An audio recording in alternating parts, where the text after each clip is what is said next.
Alors ce n'est pas un roman d'un terroir, même si la nature joue un rôle prépondérant dans cette histoire, les Cévennes.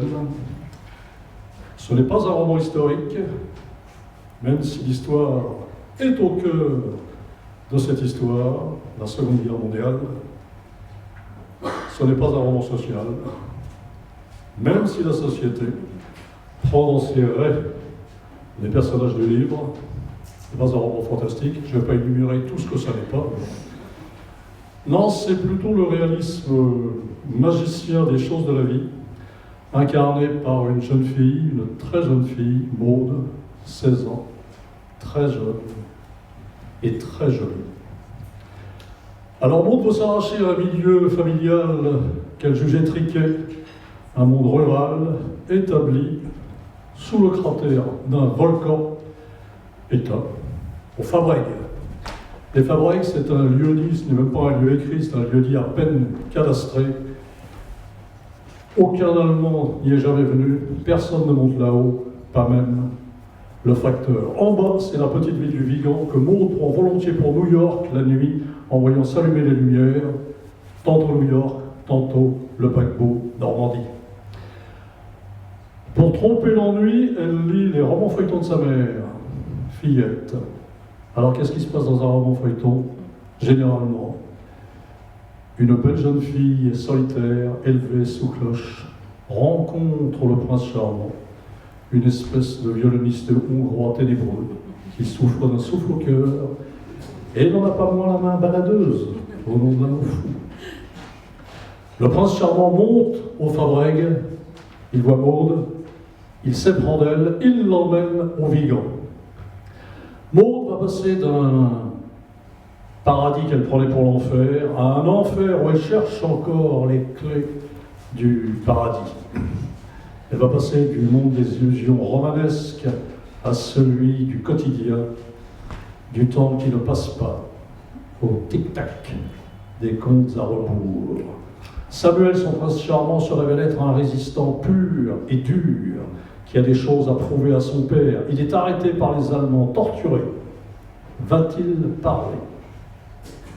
Maude se retrouve au cœur du réseau G qui transporte des Juifs à la campagne, évidemment pour les cacher.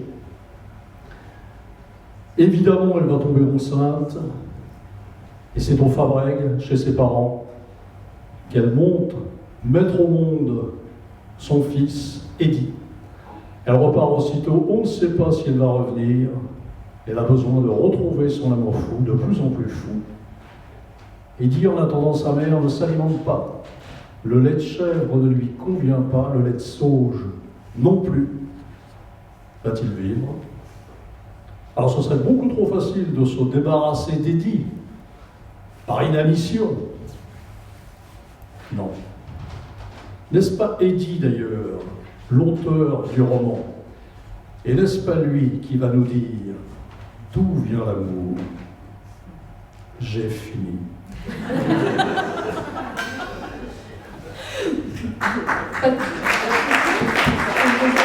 Bien sûr, vous pouvez. Merci beaucoup Yann Kefelec pour cette introduction. On y est, on y était. On va quand même un petit peu décortiquer. Pas trop, parce qu'il faut laisser du mystère. Mais il faut aller un petit peu à la rencontre de la chair de ces personnages. Parce que Maude, elle est touchante d'abord de naïveté, puis de passion. Elle va être un peu le jouet du destin. Autour d'elle, il se passe énormément de choses. Vous avez dit, on est pendant la Seconde Guerre mondiale, il y a un réseau de résistants. Elle ne sait pas ce qui se passe autour d'elle. Elle ne sait pas que le fameux réseau G qui sauve des Juifs est lié à sa famille, est lié à la famille de Samuel. Donc il y a tout un tas d'enjeux dans ce roman qui montrent à quel point l'amour est en prise avec la grande histoire et le destin des hommes. n'est-ce pas? Je peux difficilement réagir à ce que vous venez de dire, Marie-Madeleine, parce que c'est tellement bien exprimé. Je ne savais même pas que j'avais relié les choses de façon aussi subtile, mais c'est effectivement la vie privée comme ça qui croise la grande histoire à son insu, les dates qui viennent se mêler du monde sentimental d'une très jeune fille qui sait à peine dans quelle année elle vit, quelle heure il est, parce qu'elle vit au paradis, parce qu'effectivement c'est Cévennes d'autrefois qui sur les hauteurs, représente un monde aujourd'hui perdu d'ailleurs. Voilà, avec ce volcan éteint sur lequel elle aime à monter et qui, à mon sens, en tout cas en tant que lectrice, je l'ai vu un petit peu aussi comme ce volcan qui est éteint mais qui à tout moment peut exploser, un peu comme la guerre, un peu comme la vie de vos personnages qui va être ballotté, bousculé, voire exploser tout au long du récit. Et puis il y a un autre personnage aussi que du roman, tiens, c'est un vrai roman, pardon. Non, pardon. Un autre personnage que j'aime beaucoup qui est Rachel, la tante Rachel. Ouais, là je vous en ai pas parlé de Rachel parce qu'on peut pas tout dire comme ça dans une simple exposition. Rachel, c'est la tante de Maude, chez qui elle va habiter lorsqu'elle descend au Vigan. Alors pour Maude, Rachel, c'est l'ennui dans toute son horreur. Elle est à vomir d'ennui, Rachel, c'est une vieille fille, c'est la cheville ouvrière de l'armée du salut. Et petit à petit, on va s'apercevoir que Rachel a dirigé à Paris le palais de la femme, qu'elle n'est pas aussi oie blanche qu'elle a l'air de l'être, qu'elle aussi d'ailleurs est habitée par une grande passion qu'elle ne dit pas, et que finalement c'est une femme assez extraordinaire, à la fois sur le plan de la féminité, sur le plan de la compréhension des choses, et sur le plan du courage humain et féminin. Et puis il y a un autre personnage qui s'appelle Toy. Alors Toy, c'est un peu le poète des Cévennes. Hein. C'est un personnage très particulier. Vous pouvez nous en parler un petit peu aussi?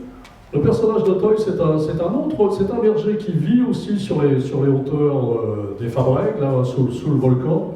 Lui aussi, c'est un résistant, mais alors lui, il est inconnu au bataillon. C'est ce qu'on appelait à cette époque un réfractaire isolé. C'est sans doute un homosexuel qui a fui l'Espagne de Franco.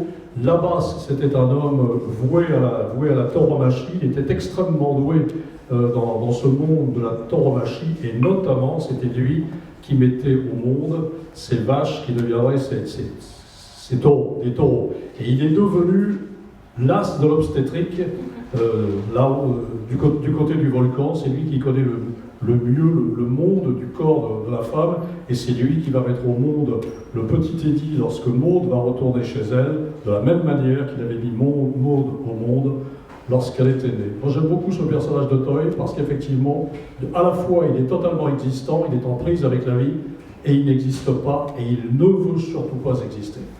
Et puis, il n'y a pas de littérature sans drame, il n'y a pas de drame sans traître. Et des traîtres aussi, il y en a dans ce livre. Des fausses amies, des collabos, des personnages comme ça qui gravitent autour de Maude, de Samuel, de Célestin et de Muriel, qui sont les parents de Maude, et qui jouent quand même un rôle très très important dans le destin des personnages. C'est impossible, de toute façon, dans un roman, ce serait même pas très intéressant d'ailleurs si le mal ne... Enfin, c'est pas lui qui mène le jeu, mais c'est lui qui ne cesse comme ça de troubler le cours des choses. C'est pareil pour nos existences à nous. Donc effectivement, Maude a une amie qui à la fois veut la soutenir, qui l'admire, qui veut l'aider, qui ne cesse de la jalouser et d'envoyer des... Voilà. Enfin non, je n'ai pas envie non plus de tout... Non, on ne dit pas tout, Juste une dernière chose, le titre, D'où vient l'amour, qui est une question qui va être posée à un moment donné dans le roman. Est-ce que c'est pour signifier, comme vous disiez tout à l'heure, ce n'est pas un roman de guerre, ce n'est pas un roman sociologique. Est-ce que c'est un grand roman d'amour? Je pense que c'est avant tout un grand roman d'amour, mais que l'amour, ce n'est pas simplement l'amour passion, c'est pas simplement l'amour des sens, c'est l'amour à la fois au sens, effectivement, au sens physique des choses et au sens passionné des nécessités humaines, mais c'est aussi une espèce d'amour universel, comme ça, qu'éprouve toute la création dans son désir, comme ça, d'aller vers la saison suivante. Enfin, Ce mouvement de la vie perpétuelle qui concerne à la fois des êtres comme nous, les animaux, les plantes, est au cœur du sens de ce titre, me semble-t-il, et pose aussi la question d'où vient l'amour et d'où vient cette impossibilité d'aimer, comme ça, qui caractérise l'histoire des hommes.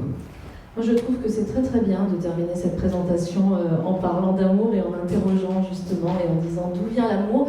Merci infiniment Yann Kefelec pour ce livre très émouvant, très poétique à la fois et tout en étant très charnel. Il est tout ce que vous avez dit et tout ce que vous n'avez pas dit à la fois. Donc encore merci et merci à vous d'avoir suivi cette présentation.